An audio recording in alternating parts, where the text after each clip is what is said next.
छाया ने लिखा है, द्वैत का संतुलन एग्जैक्टली क्या है?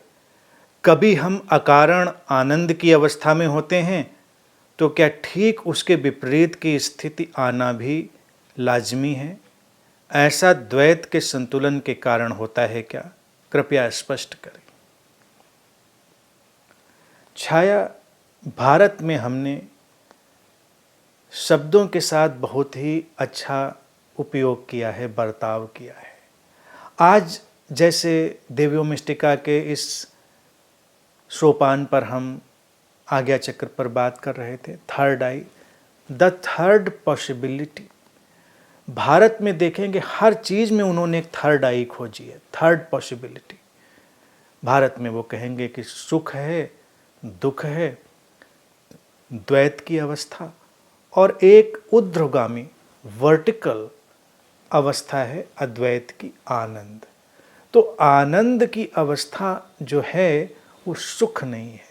आनंद की अवस्था जो है वो सुख और दुख के द्वैत के पूरे स्वीकार में ठहर जाने की अवस्था है। अगर हम कहें कि बहुत आनंदित हैं हम, तो कई बार हम उसको प्लेजर को ट्रांसलेट करते हैं, सुख को, कि हम बहुत सुखी हैं, प्लेजर हमको महसूस हो रहा है। वो आनंद नहीं है।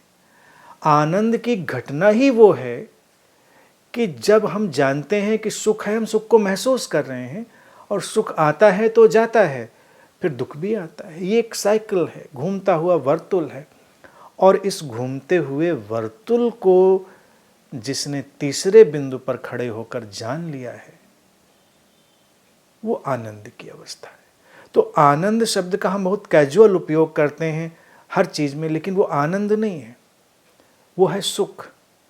सुख का विपरीत हमेशा रहेगा, वो संतुलन में रहेगा। आनंद है द्वंद्वातीत।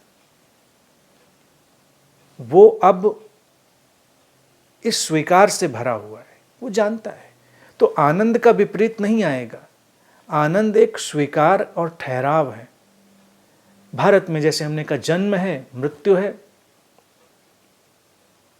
और फिर एक है मोक्ष, मुक्ति, लिबरेशन। जन्म और मृत्यु का साइकिल है, और फिर एक तीसरा बिंदु, जन्म मृत्यु की थर्ड आई, मोक्ष। तो ये जो तीसरी आंख है, इसको हर जगह हम उगता हुआ देख सकते हैं भारत में। हमेशा वो एक तीसरी संभावना खोज लाएंगे। वो कहेंगे राग है, विराग है, वैराग्य है, और फिर एक है वीतराग, जो अब न राग में उलझता न वैराग्य में जाता, वो वीतराग हो गया। यानी कि राग और वैराग्य से पार हो गया, वो हो गया वीतरागी। हर जगह भारतीय अगर दर्शन में खोजने जाएंगे, हर संभावना में तुम्हें थर्ड आई मिलेगी। तो आनंद वो अवस्था है। बाकी द्वैत का संतुलन तो रहना ही है, इसी को स्वीकार करना है। इसमें उलझना ही नहीं है किसी व्यक्ति को कि कभी ऐसी चीज होगी जो नहीं होगी। लेकिन ये जो उलझन लोगों को रहती रही कि क्या फिर सब ऐसे ही चलेगा, तो इसीलिए भारत में उन्होंने हमेशा एक तीसरी संभावना भी जोड़ी कि हाँ, एक है बात जो नहीं बदलेगी, आनंद का विपरीत नहीं आएगा। जिसको हम शांति कहते हैं, वो शांति हमारी अभी द्वैत पर खड़ी है। क्योंकि हम शांति शब्द का भी वैसा ही बहुत ही कैजुअल यूज करते हैं, शांति अशांति, शांति आएगी अशांति आएगी। लेकिन हम भारत में जिस शांति की बात करते हैं, उसको हम कहते हैं एक सम्यक अवस्था। तो शांति का ट्रांसलेशन भारत में करते करते वो उसको समाधि शब्द तक ले जाते हैं। शांति और अशांति की थर्ड आई क्या है?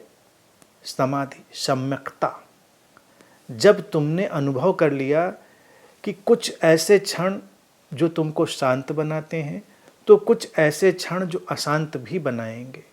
ये चलेगा, ये द्वैत का नृत्य चलेगा। लेकिन इन सबको जो कोई स्वीकार करती है चेतना, और जिस चेतना की पृष्ठभूमि पर यह घटता है वहाँ भी एक शांति है। वो शांति है अनब्रोकन, अखंड, और उसी को हम सम्यकता कहते हैं या समाधि कहते हैं। तो इस तरह से ही सब चलता है।